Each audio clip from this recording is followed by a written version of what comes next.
In the ancient world, there was a city where the turquoise waves of the Ionian Sea met the sun-drenched stones of Sicily. And in this city of Syracuse, the air always smelled of salt and jasmine, and the sound of the rhythmic tide provided a constant heartbeat for the people who walked its marble streets. It was here, in this tranquil place of learning and light, that a child was born around the year 287 BCE into a world that was just beginning to understand the secret language of the universe. This child was named Archimedes, and from his very first breath, he seemed tuned to a frequency that others could not hear. As he grew, he spent his days wandering the busy docks where the massive cedar ships groaned under the weight of olive oil and grain, and he watched the sailors use simple ropes to lift impossible loads. But while others saw work, Archimedes saw patterns. He saw the way a rope angled against a beam, and the way water swirled in the wake of a hull, and he realized that everything in existence followed a silent, invisible logic that governed the stars and the pebbles alike. His father, Phidias, was an astronomer who spent his nights charting the slow dance of the planets across the velvet sky, and he taught the young boy that the world was far larger than the city walls of Syracuse. So the boy learned to look up and wonder how many stars could fit into the palm of a hand, and how far the moon truly sat from the towers of the palace. As the years turned into a gentle cycle of seasons, Archimedes found himself drawn to the great library of Alexandria, where the scrolls of the world's knowledge were kept in silent halls of cedar and stone. And there he would sit for hours in the golden afternoon light, reading the thoughts of those who came before him, feeling the weight of the papyrus and the scratch of the ink as he traced the curves of circles and the sharp lines of triangles, until his mind became a vast map of geometric possibilities.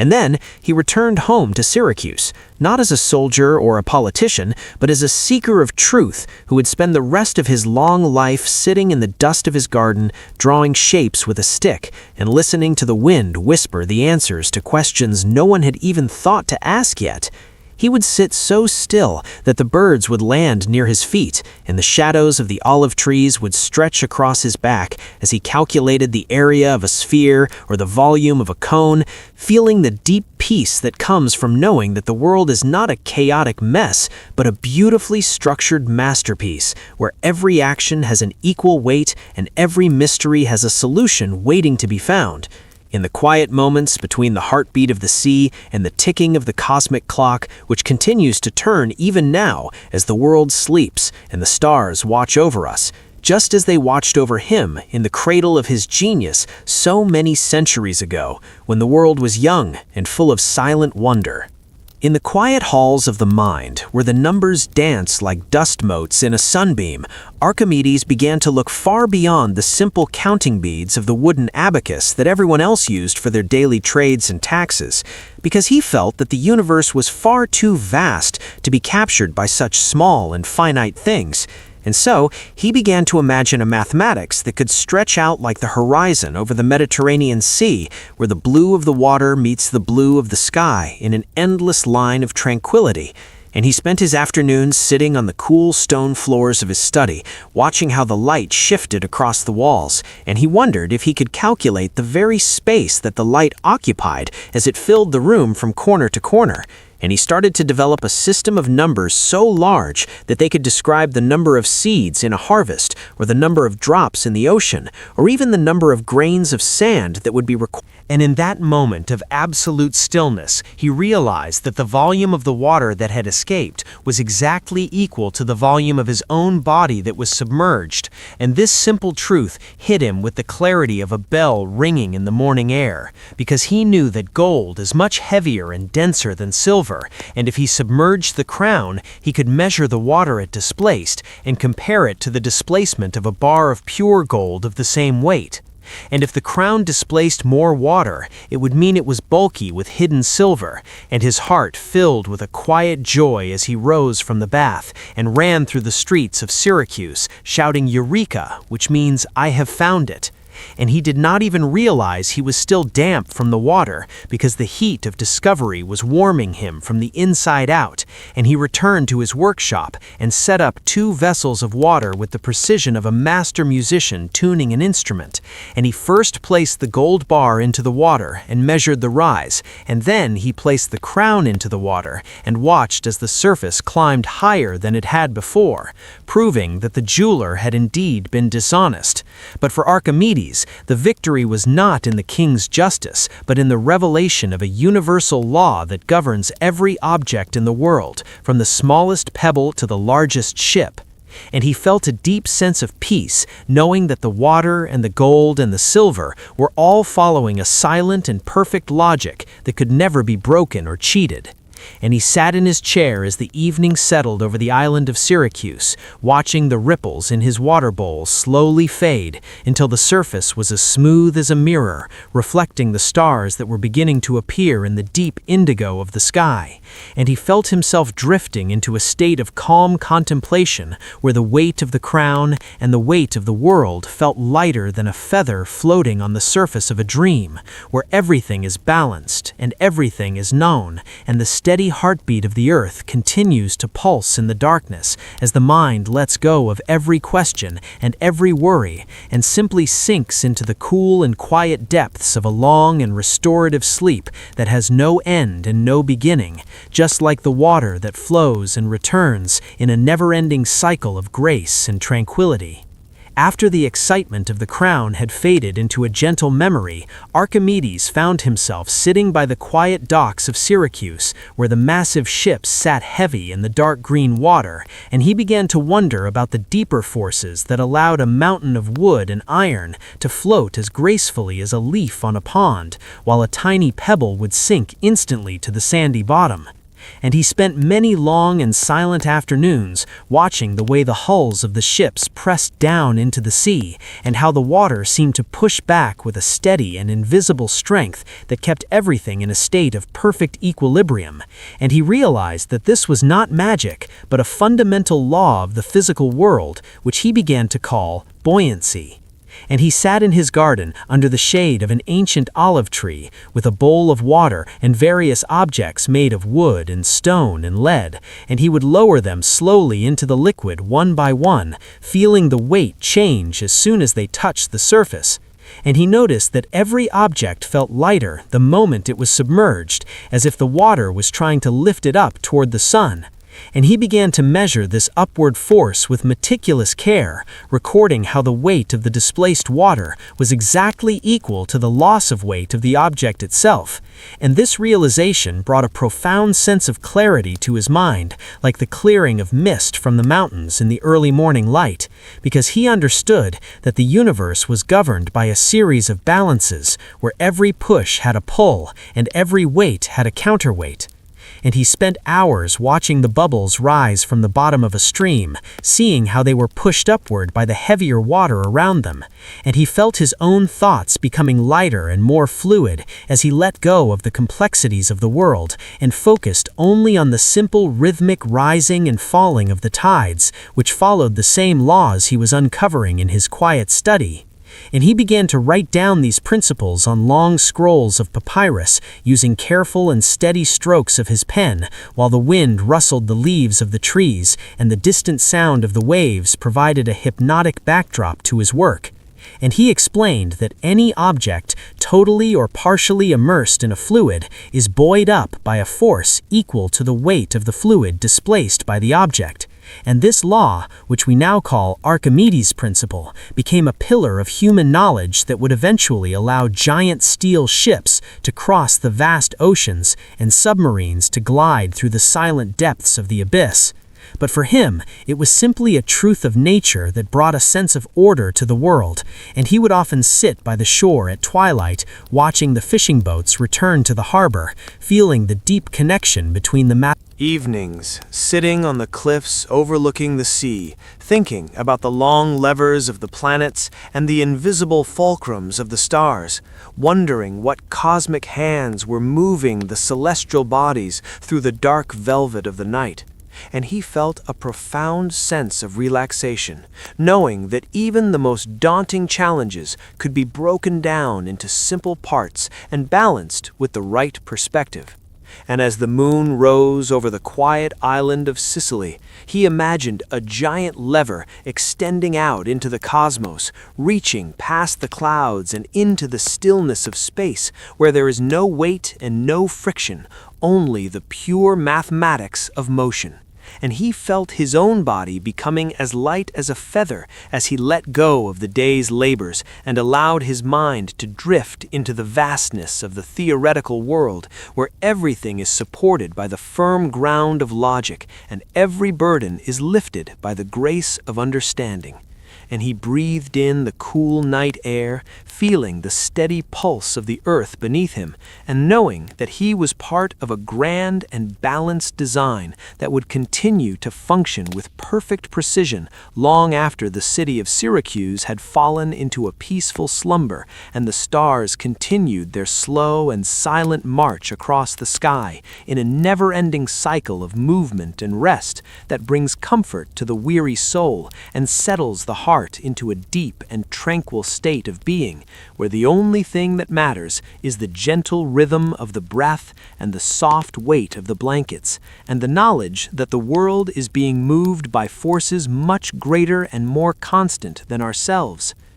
In the quiet heat of the Sicilian summer, when the fields of Syracuse were parched and the golden wheat bowed its head under the unrelenting sun, Archimedes walked along the banks of the low rivers and watched the farmers struggling to carry heavy clay jars of water up the steep embankments to their thirsty crops, and he saw how their backs were bent and how their breath came in labored gasps, and he felt a deep desire to find a way to make the water climb as if it were walking up a gentle staircase on its own. And he sat by the edge of a stream for many days, watching the way the water swirled around the rocks and how a fallen leaf would spin in a slow and graceful circle as it moved downstream. And he began to imagine a shape that combined the strength of a cylinder with the infinite journey of a spiral. And he took a hollow log and carved a wooden screw that fit perfectly inside it,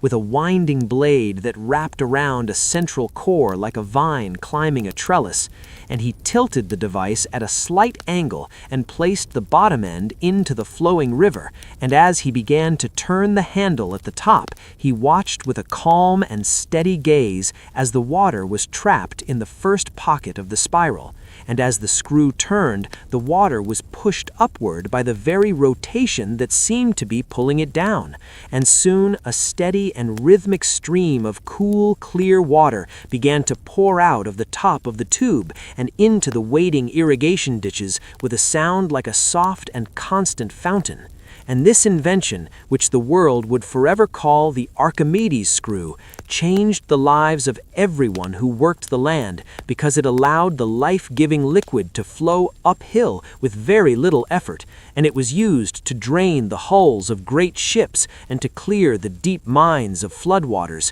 And for Archimedes, it was a beautiful lesson in how the most complex problems can be solved by the most elegant and natural shapes. And he spent his evenings in his garden, listening to the rhythmic creak of the wooden screws turning in the distance, and the gentle splashing of the water as it reached the thirsty roots of the lemon trees, and he felt a profound sense of peace in the repetition of the motion, which was as steady as the heartbeat of the earth, and as predictable as the phases of the moon. And he realized that the spiral is a shape of infinite potential that can be found in the shell of a snail and the path of a storm and the arrangement of the stars in the sky. And he let his mind drift into the geometry of the curve, where there are no sharp edges or sudden stops, only a continuous and flowing path that leads the spirit into a state of total relaxation. and as the sun began to set behind the hills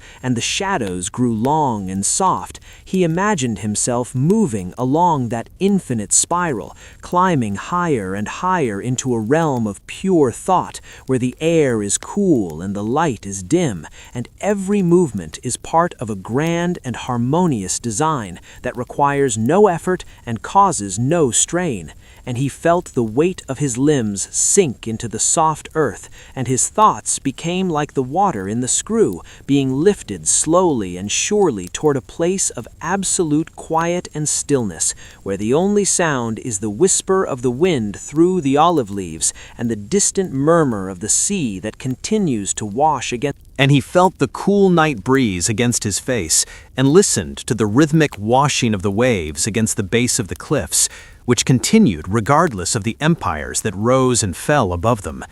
And he realized that even in the midst of conflict, there is a fundamental order to the universe that cannot be shaken.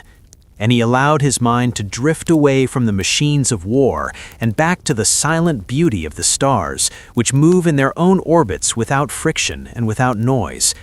And he felt his own heartbeat slow down to match the pulse of the ancient stones beneath him, as he realized that true power does not come from the sword, but from the understanding of the hidden ties that bind the physical world together. And as the moon cast a silver path across the water, he felt a sense of profound relaxation wash over him, knowing that he had fulfilled his duty to his city, and that now he could return to the quiet study of the infinite, where there are no enemies and no sieges, only the eternal truths of mathematics that whisper to the soul in the darkness of the night. And he closed his eyes and let the sound of the wind through the battlements carry him into a deep and dreamless sleep, where the weight of the world is lifted away and the mind is free to wander through the vast and peaceful halls of the cosmos, where everything is balanced and everything is still, and the only sound is the breath of the universe as it turns in its long and slow rotation toward the dawn of a new day. In the deep stillness of the Sicilian noon, when the sun hung like a heavy golden medallion in the center of the sky and the heat shimmered over the limestone rocks of Syracuse, Archimedes sat in the shade of his portico and watched the way the light reflected off the polished bronze shields of the city guards. And he noticed how a single beam of light could be caught and thrown across the courtyard like a silent golden arrow, and his mind began to trace the invisible geometry of the sun's rays as they traveled across the vast emptiness of space to reach the earth. And he wondered if the gentle warmth of the morning sun could be concentrated and folded upon itself until it became a force of pure energy and light. And as the Roman ships lingered in the bay, just out of reach of the heavy catapults, Archimedes began to experiment with the properties of the parabola and the way a curved surface can gather scattered light and bring it to a single burning point of focus. And he gathered hundreds of soldiers upon the city walls and instructed them to polish their bronze shields until they shone like mirrors. And he taught them how to stand in a giant arc following the curve of the shoreline.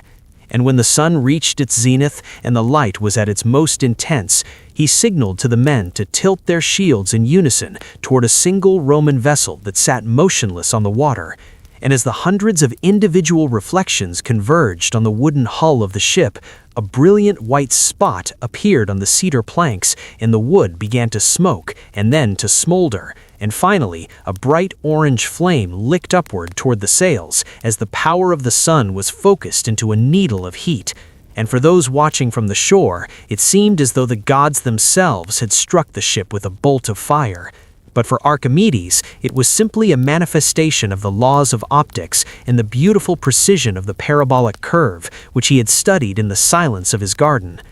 And he felt a quiet awe at the way the light, which brings life to the olive trees and warmth to the skin, could also be shaped into such a formidable tool. And yet, as the fire burned out and the smoke drifted away over the turquoise sea, he felt a deep yearning for the peaceful application of this knowledge. And he imagined a future where these same mirrors could be used to gather the sun's heat, to warm the homes of the poor, or to cook food without the need for wood.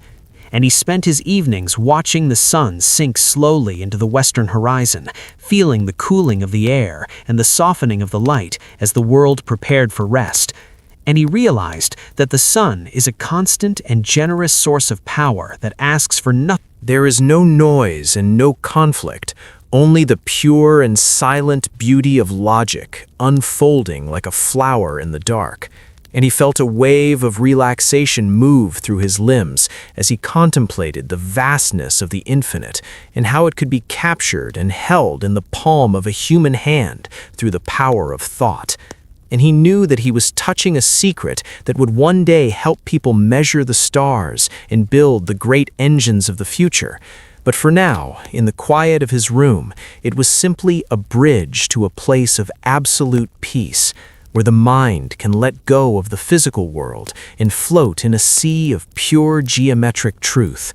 And as the stars shifted their positions in the velvet sky, he laid down his stylus and smoothed the sand over his drawings, feeling the coolness of the earth beneath his fingers. And he closed his eyes and allowed himself to be carried away by the rhythmic thoughts of a world without limits, where everything is connected and everything is counted, and the soul is free to rest in the cradle of the infinite until the sun brings the first light of a new day.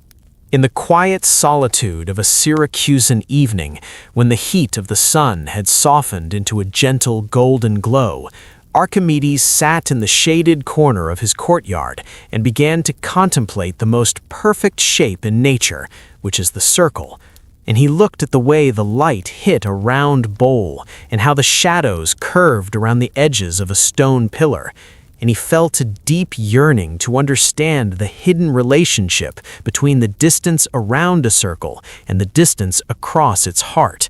And he knew that this ratio was a constant secret of the universe that remained just out of reach of the common mind. So he took a long stick and drew a perfect circle in the fine dust of the floor, and he began to imagine how he could measure its boundary by using the only tool he trusted, which was the straight line of geometry.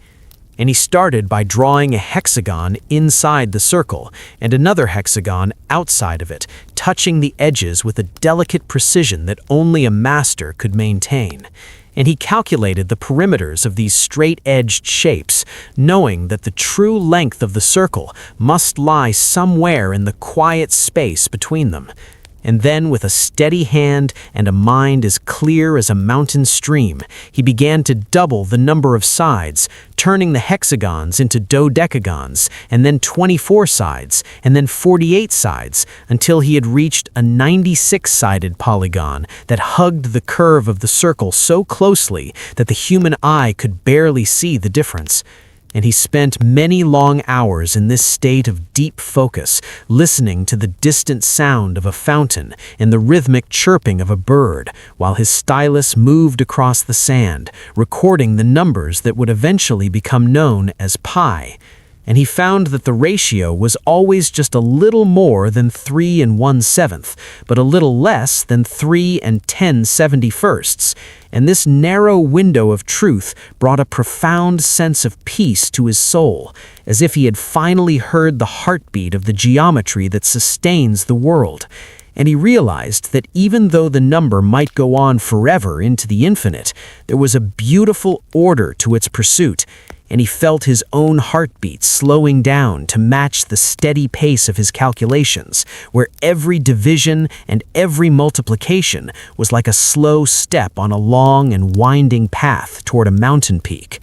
And as the evening shadows began to fill the corners of his study, he let his mind drift into the center of the circle, where there is absolute stillness and no movement at all. And he imagined the ratio as a bridge between the physical world of straight lines and the eternal world of curves, where the stars move in their celestial rings and the seasons turn in their never-ending cycle. And he felt a wave of relaxation wash over him, knowing that he was part of a universe that was finite and knowable and beautifully designed. And he laid back against the soft sand of the dune and felt his body sink into the earth, as if he were becoming just one more grain in the grand count of the world. and his thoughts became slow and heavy like the deep currents of the sea, and he let go of the numbers and the logic and the systems and simply allowed the silence of the night to fill his mind until there was nothing left but the gentle rise and fall of his breath and the knowledge that the universe was safe and measured and that he was exactly where he was meant. Washed over his limbs as he realized that the mystery of the circle was not something to be conquered, but something to be lived within. And he laid his head back against the cool stone wall and watched the stars begin to emerge in the darkening sky, each one a perfect point of light in the vast circular dome of the night. And he felt himself becoming smaller and lighter as he drifted into a sea of numbers that flowed like a calm river toward the horizon of sleep, where the beginning meets the end, and every line eventually returns to its source in a perfect and silent loop of tranquility. In the quiet solitude of his final years, when the clamor of the world had begun to fade into a distant hum, Archimedes turned his gaze toward the most sublime shapes in the entire treasury of geometry, and he found himself captivated by the perfection of the sphere, which he saw reflected in the morning dewdrops on a leaf, and the silver orb of the moon hanging in the twilight, and the very eyes of the people he loved.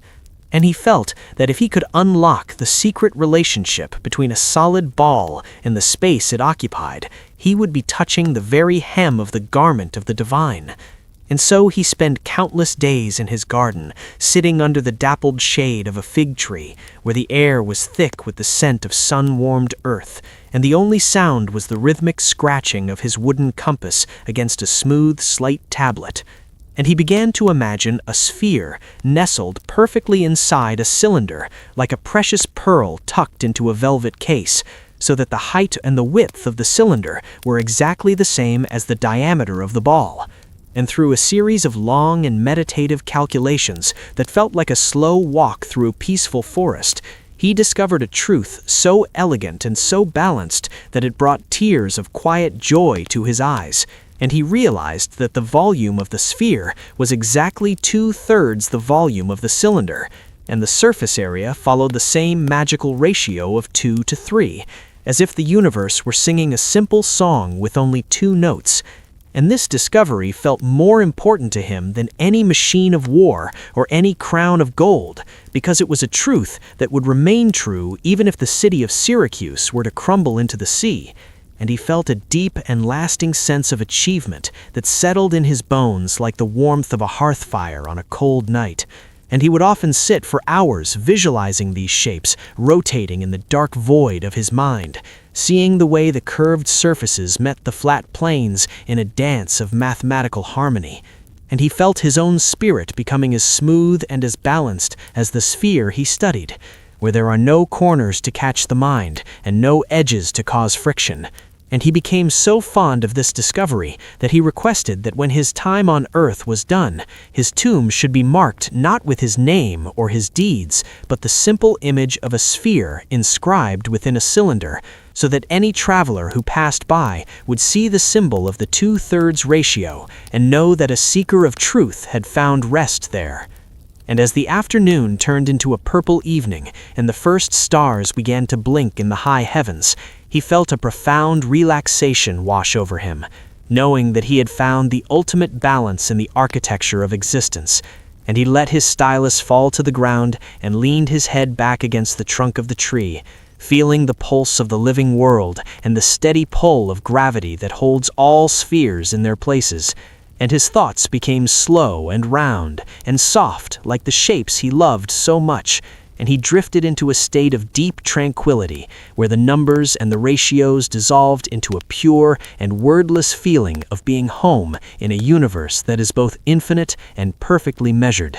And he closed his eyes and allowed the silence of the garden to wrap around him like a heavy blanket, while he sank deeper and deeper into a sleep that was as perfect and as unbroken as the surface of a crystal ball, reflecting the light of 1,000 distant suns.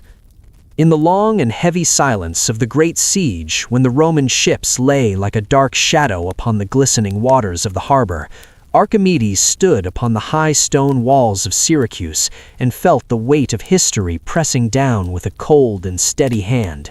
And while the air was filled with the distant sounds of soldiers and the rhythmic beat of drums, he remained in a state of deep and focused calm, where the only thing that mattered was the geometry of the horizon and the invisible lines of force that governed the movement of all things. And he watched the massive fleet of Marcellus approach with its thousands of men and its heavy wooden machines. But he did not feel a sense of fear or panic because he knew that the mind could reach across the distance and move the world through the quiet power of logic and reason. And he orchestrated a symphony of resistance that relied not on muscle or iron, but on the elegant balance of pulleys and levers and the precise measurement of weight and displacement. And he spent his days walking the battlements in a slow and steady pace, feeling the texture of the ancient army at bay for so many long and weary months, and Marcellus was a man of iron and discipline who understood the language of the sword and the shield. But he also possessed a soul that could recognize the rare and shimmering light of true genius when he saw it. And he often spoke to his officers in hushed tones about the old mathematician who could sink ships with mirrors and lift them with claws, as if he were playing a game with the very laws of the world. And the general gave a strict and solemn order to all his legions that if the city should ever fall, the life of Archimedes was to be spared at all costs, because he realized that a mind like that belonged to all of humanity and not just to a single city or a single moment in time. And he spent his nights dreaming of the day he could sit across from the master and ask him about the secrets of the stars and the hidden ratios of the spheres. But the tragedy of war is that it is a beast with 1,000 limbs and no single head, and even a general's command can be lost in the thick dust and the chaotic roar of a city being breached. And as the final defense of Syracuse began to crumble under the relentless pressure of the siege, and the Roman soldiers poured over the battlements like a tidal wave of bronze and iron, the air was filled with a heat and a noise that drowned out the quiet logic of the garden. And Marcellus moved through the streets with a heavy heart, hoping to find the house of the sage before the madness of the sack could reach its door. But the momentum of history is often indifferent to the wishes of even the most powerful men, and as the sun began to set, casting a long and bloody light over the marble plazas of the city, the gap between the general's respect and the soldiers' fury grew ever wider, like a chasm that could not be bridged. And Marcellus felt a cold shiver of premonition as he watched the smoke rise into the darkening sky, knowing that the world was about to lose a light that could never be replaced. And he walked with a slow and heavy tread through the ruins of the harbor, feeling the weight of his own victory becoming a burden of sorrow. And he realized that the same machines that had protected Syracuse were now silent and still, and that the mind that created them was perhaps even now tracing one last circle in the sand, unaware that the world of men was crashing down around him. And Marcellus stopped for a moment to look at the moon, which was rising calm and silver over the chaos, and he felt a deep and hollow sadness for the beauty that is so easily destroyed by the hands of those who do not understand its value. And he continued his search in the gathering gloom, guided only by the distant sounds of the city's final sighs and the knowledge that some things, once lost, are gone forever into the velvet darkness of the past, where even the greatest generals are eventually forgotten. But the truths of the mathematician remain, written in the very fabric of the universe, which continues to turn in its slow and indifferent way through the long and silent night where we all eventually find our rest. In the deep and heavy stillness of a world collapsing into the pages of history, Archimedes sat in the secluded courtyard of his home, while the distant roar of the falling city of Syracuse became nothing more than a faint hum, like the sound of a far-off sea breaking against a rocky shore. And the afternoon sun cast long and golden rays across the stone floor, where he had spread a thin layer of fine white sand to serve as his final canvas, and he was so deeply immersed in the geometry of the infinite that the chaos of the Roman soldiers and the clatter of bronze shields seemed like a dream belonging to another life entirely. and with a steady hand he traced a series of delicate, intersecting circles into the sand, feeling the cool texture of the grains and watching how the curves flowed into one another with a perfect and mathematical grace that brought a profound sense of peace to his soul. And his mind was wandering through the elegant In the hymns and chants, and this process turned the original work into a palimpsest, which is a ghost of a book where the sacred geometry of the ancient world lay buried beneath the rhythmic devotion of the new. And for hundreds of years, the book sat on a high cedar shelf in the dim light of a library in Jerusalem, where the air was thick with the scent of old leather and incense, and the whispers of the monks as they turned the pages in the flickering candlelight of the early morning hours. And the ghost of Archimedes waited in the silence of the ink, feeling the weight of the prayers that were written over his calculations, while the sun rose and set thousands of times over the desert hills, and the Crusades passed like a fever dream, and the world began to awaken to the light of modern science. And it was not until the turn of the 20th century that a curious scholar holding the book in the soft glow of a reading room noticed the faint and spectral lines of diagrams in Greek letters peeking through the edges of the liturgical text, like the outlines of a city appearing through a heavy morning mist. And he realized that he was looking at a treasure that had been lost for a millennium, which contained the only known copy of the method of mechanical theorems, where Archimedes explained how he used the laws of physics to discover the truths of mathematics.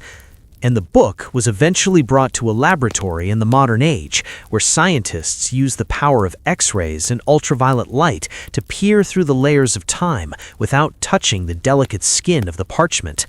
And as the light penetrated the surface, the hidden thoughts of the sage began to glow on the digital screens, like stars appearing in the night sky. And the world watched in a state of quiet awe as the ancient voice of Syracuse spoke once again across the bridge of 2,000 years, revealing that he had understood the foundations of calculus long before the modern world was even a dream. And for the scholars who worked in the silence of the lab, it felt as though they were sitting in the garden with him, listening to the scratch of his stylus in the sand and the rhythmic breathing of a mind that could never truly be erased by the passage of years. And this story of the lost palimpsest is a reminder that truth is a patient and persistent thing that can wait in the darkness for as long as it takes to be found. And it brings a deep and steady sense of comfort to the soul to know that nothing of value is ever truly lost to the universe, and that the wisdom of the past is always there beneath the surface of the present, waiting for the right light to reveal its beauty. And as you drift further into the quiet of the night, you can imagine the pages of the old book turning slowly in a gentle breeze, each one a layer of history that is being peeled back to reveal the peaceful clarity of a perfect circle with the steady balance of a lever. And you can feel the weight of the centuries lifting away, leaving only the calm and constant presence of the human spirit, which continues to reach for the infinite, even in the deepest sleep, where the boundaries of time and space dissolve into a sea of tranquil light, and the heart finds its rest in the knowledge that we are all part of a story that is being rewritten over and over in the beautiful and enduring ink of the stars. In the quiet hum of the modern world, where the steel skeletons of great cities reach toward the clouds and the rhythmic pulse of industry beats like a distant heart, there is a silent lineage that leads all the way back to the sun-drenched workshops of ancient Syracuse and the steady hands of Archimedes, who first understood the language of mechanical advantage. And if you look closely at the massive cranes that lift blocks of concrete as if they were pebbles, you can see the ghost of his ancient pulleys and the elegant geometry. Equal and gentle pole in a state of eternal grace, and he became the father of static equilibrium by studying the way a wooden plank sits upon a central point and how the weights on either side must find their own place in the geometry of the air to keep the world from tipping. and he spent many long and peaceful afternoons in his workshop, watching the way shadows fell across his scales, and noticing that even the heaviest mountain of stone could be understood as a collection of points, each seeking its own center of gravity in the deep and silent heart of the matter. And this wisdom flowed out from Syracuse and into the minds of the master builders who would later raise the great cathedrals and the stone arches that march across the valleys of Europe like frozen giants. And even now, as you lie in the soft quiet of your bed, you are surrounded by the legacy of this balance, because the walls of your room and the ceiling above your head are held in a state of perfect stillness by the very same laws that Archimedes discovered in the dust of Sicily. And if you imagine the great steel bridges that span the wide and rhythmic rivers of the modern world, you can see the ghost of the old mathematician in every cable and every truss that keeps the road from falling into the churning water below. And these structures do not move because they have found their own state of static equilibrium, where the weight of the cars and the force of the wind are absorbed into the metal and passed down into the deep and ancient bedrock of the earth in a silent and constant conversation. And there is a profound sense of security in the knowledge that the physical world is not a fragile thing, but a sturdy and well-calculated masterpiece of stability, where every force has its counterweight and every burden is shared by the architecture of the universe. And Archimedes would sit by the sea and watch the birds perched on the high cliffs, realizing that their wings were just levers and their bodies were just volumes seeking a point of rest in the moving air. And he felt a wave of relaxation wash over him, knowing that the entire cosmos was a grand and stable bridge reaching from the past into the infinite future.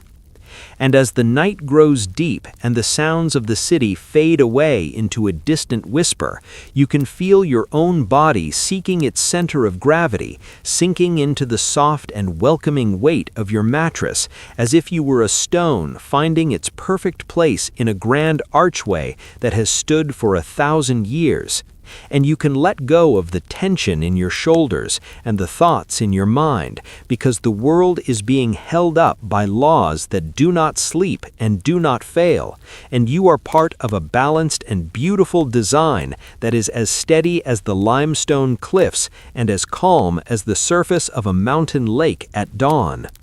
And as you drift further into the quiet darkness, you can imagine the invisible lines of force that hold the stars in their places and keep the planets in their slow and rhythmic orbits through the velvet void of space, where there is no falling and no leaning, only the pure and perfect state of being at rest in the center of the infinite. And your breath becomes slow and even, matching the steady pulse of the earth, which continues to turn without a sound, while you find your own equilibrium in the deep and dreamless halls of sleep, where the weight of the day is finally balanced, and the heart is at peace in the stillness of the night.